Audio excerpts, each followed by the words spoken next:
2, 3. Assalamualaikum warahmatullahi wabarakatuh. Kami dari kelompok 5 akan membahas arsitektur Nusantara. Anggota kelompok kami ada Rizky Tanjung, NIM 1902816, Ayu Dia Karima 1904112, Airlando 1904931, Imrana Haj 1908379, dan Alkas Fadli 1908407. Terdapat periodisasi dalam perkembangan arsitektur Nusantara. Ada periode tradisional dan vernakular, periode Hindu-Buddha, periode Islam, dan periode kolonialisme. Arsitektur tradisional dan vernakular akan dibahas oleh Saudara Alkas dan Saudara Imrana. Arsitektur tradisional dan vernakular Nusantara ini merupakan hasil dari pemikiran asli pribumi Indonesia tanpa adanya pengaruh dari budaya luar seperti agama dan kolonialisme.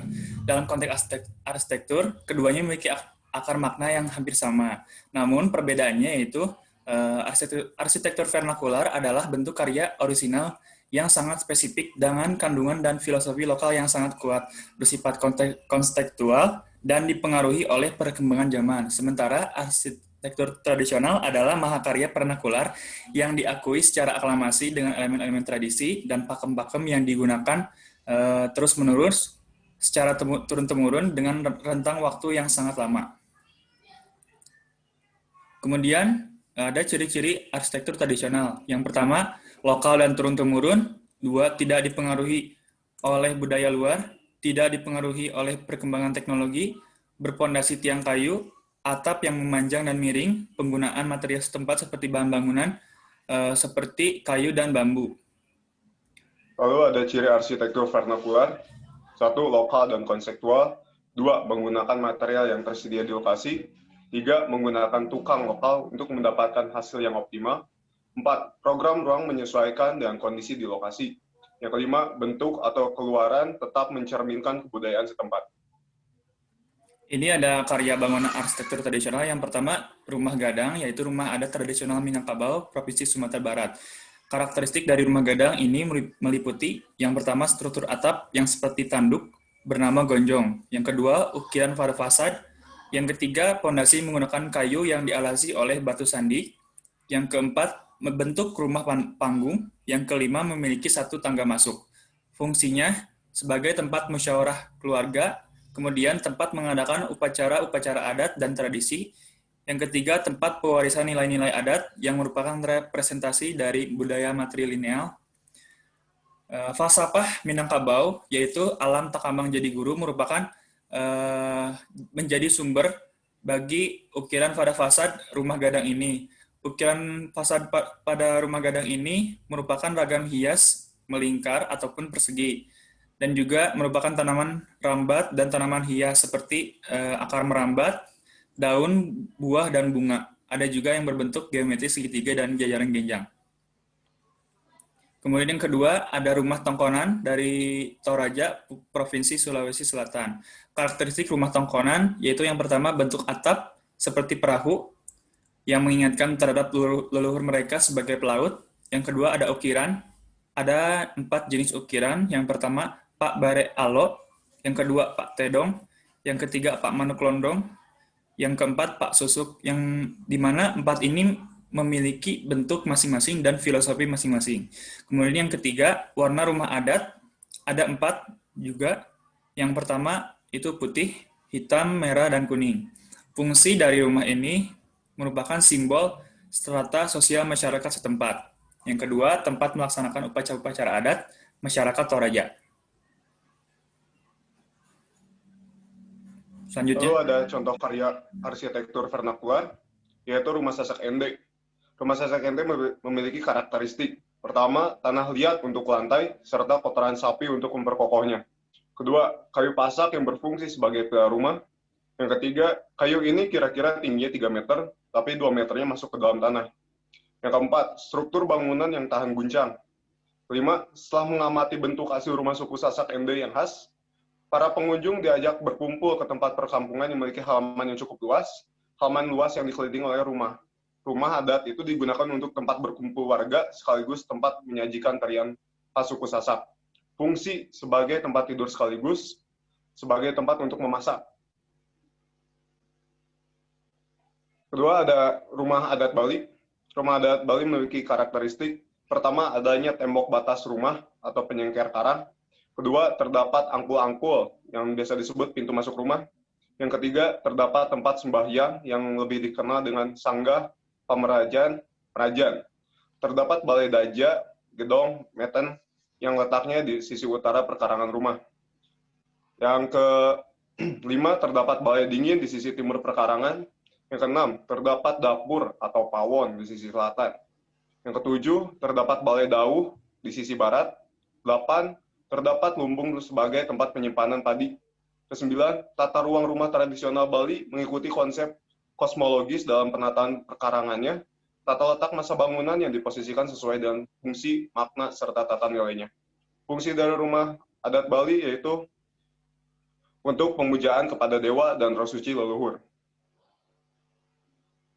Selanjutnya.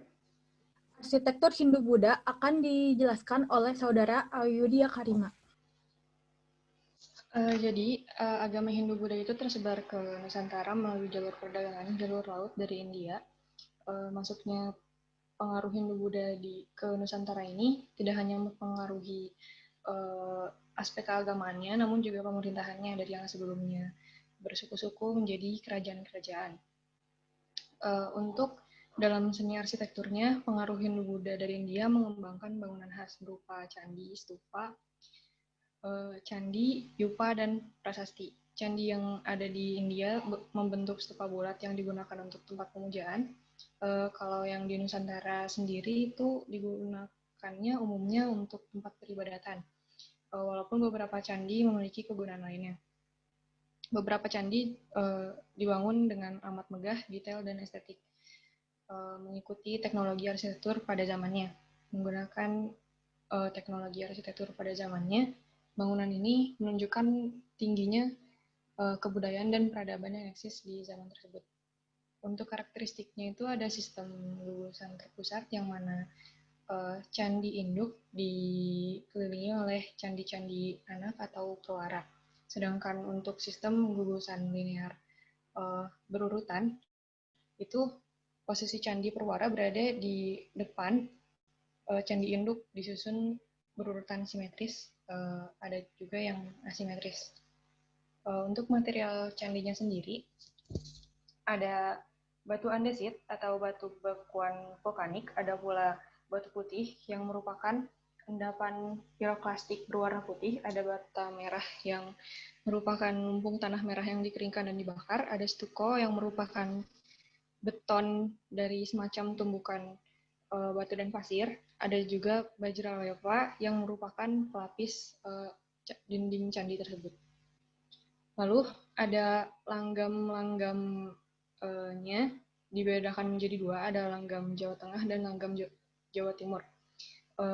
Ada perbedaannya ada di tata letak dan kondisi candi, yang mana di Jawa Tengah berbentuk mandala konsentris, simetris, dan formal, sedangkan di Jawa Timur berbentuk linear, asimetris, mengikuti topografi lokasi. Untuk reliefnya di Jawa Tengah ukurannya lebih menonjol dan bergaya naturalis. Kalau di Jawa Timur itu ukirannya lebih tipis, tidak terlalu menonjol, seperti wayang Bali. Untuk puncak atau mustaka, di Jawa Tengah ada stupa yang biasanya ada di Candi Buddha, Ratna, Wajra, atau Lingga yang biasanya ada di Candi Hindu. Untuk di Jawa Timur ada kubus, biasanya di Candi Hindu, terus lalu ada dagoba yang berbentuk tabung, biasanya itu ada di Candi Buddha. Untuk kakinya, di Jawa Tengah, undakannya terlihat lebih jelas. Peralihan antara kaki dan tubuhnya jelas, biasanya berbentuk selasar. Kalau untuk di Jawa Timur, undakannya lebih banyak terdiri dari batu-batu yang membentuk kaki candi, sehingga si undakannya itu tidak sejelas di Jawa Tengah. Untuk gawang pintunya, di Jawa Tengah biasanya menggunakan gaya kalamakara atau kepala kala dengan mulut menganga tanpa rahang bawah diletakkannya di atas pintu. Sedangkan untuk Jawa Timur hanya kepala kala tengah menyeringai lengkap dengan rahang bawah terletak di atas pintu. Untuk bentuk bangunannya di Jawa Tengah cenderung tambun, sedangkan di Jawa Timur cenderung tinggi dan ramping. Untuk bahan bangunannya kebanyakan batu andesit untuk Jawa Tengah, Sedangkan di Jawa Timur kebanyakan menggunakan bata merah. Kalau untuk atap, atapnya itu jelas menunjukkan undakannya kalau di Jawa Tengah. Untuk di Jawa Timur sendiri, atapnya merupakan kesatuan antara tingkatan undakan-undakan yang kecil, sehingga tidak sejelas di Jawa Tengah. Arah bangunan langgam di Jawa Tengah itu kebanyakan menghadap ke timur, sedangkan di Jawa Timur justru kebanyakan menghadap ke barat. Selanjutnya ada arsitektur Islam yang akan dijelaskan oleh saya, Rizky Tanjung Hoirunisa. Pada periode kerajaan Islam, boleh di next slide-nya.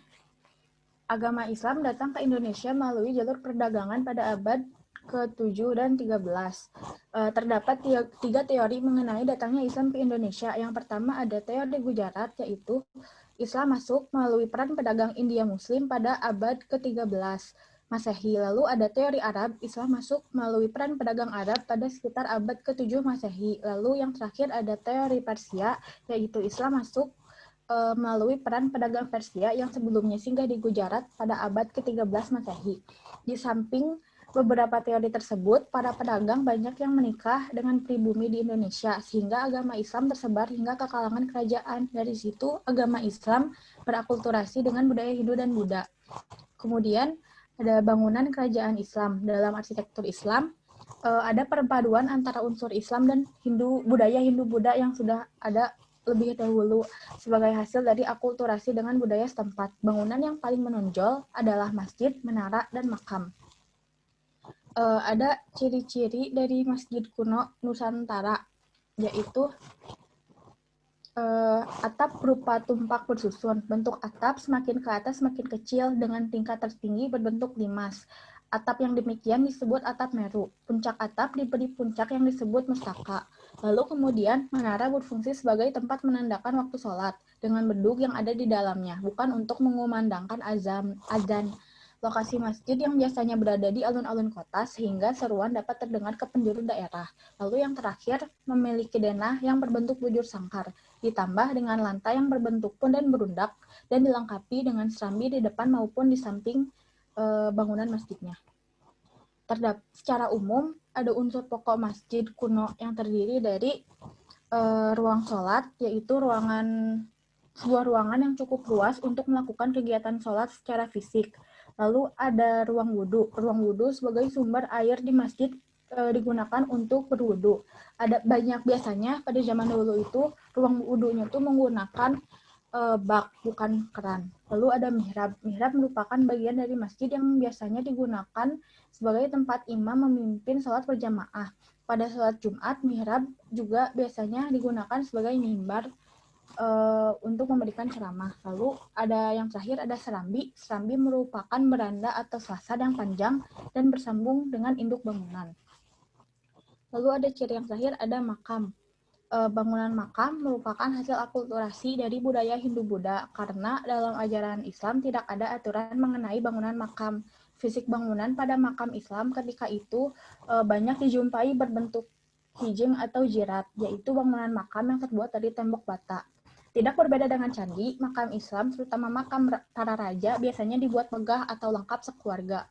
Untuk beberapa makam juga diletakkan di tempat-tempat tinggi atau bukit sebagai hasil dari akulturasi dengan budaya Hindu-Buddha yang seperti punden berundak atau candi yang memang dibuat tinggi. Lalu selanjutnya ada arsitektur kolonial yang akan dibahas oleh saudara Airlando. Ya, kemudian di periode terakhir ada arsitektur kolonial. Di arsitektur kolonial kita bisa membagi pada 3 periode yang lebih khusus, yaitu pertama pada periode pra-abad ke-18, kemudian periode abad ke-18 hingga ke-19, dan terakhir periode setelah abad ke-19. Selanjutnya, yang pertama pada periode arsitektur kolonial pada abad ke-18, di sini Hindia Belanda atau Indonesia berada di bawah kekuasaan VOC. Nah, pada periode ini arsitektur Belanda cenderung kehilangan orientasi bentuknya pada desain bangunannya. Dan yang parah juga, bangunannya tidak beradaptasi dengan iklim dan cuaca di Hindia Belanda ketika saat itu.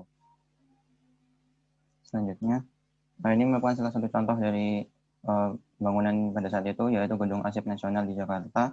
Bisa dilihat bangunannya berbentuk panjang dan sempit, kemudian memiliki atap yang cenderung curam, dan memiliki sentuhan bergaya Belanda pada dinding depannya.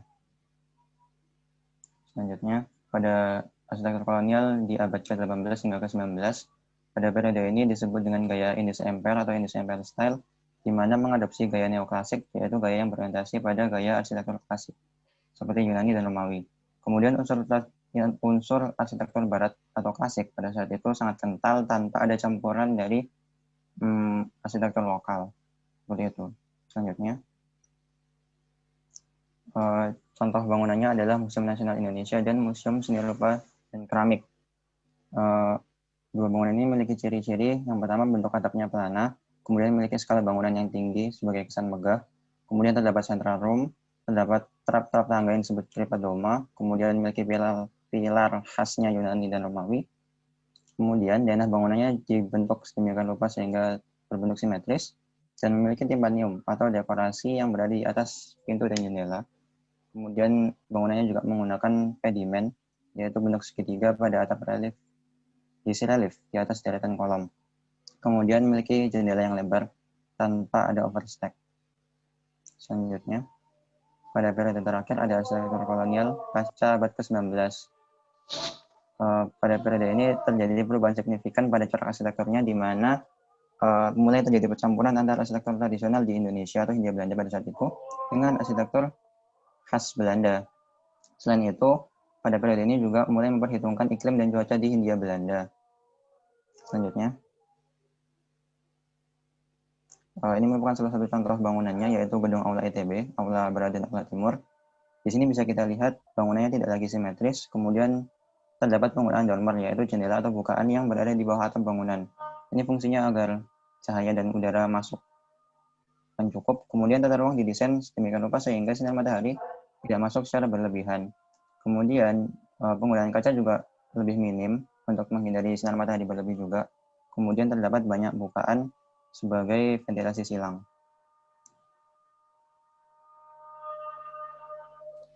Sekian penjelasan dari kelompok kami. Wassalamualaikum warahmatullahi wabarakatuh.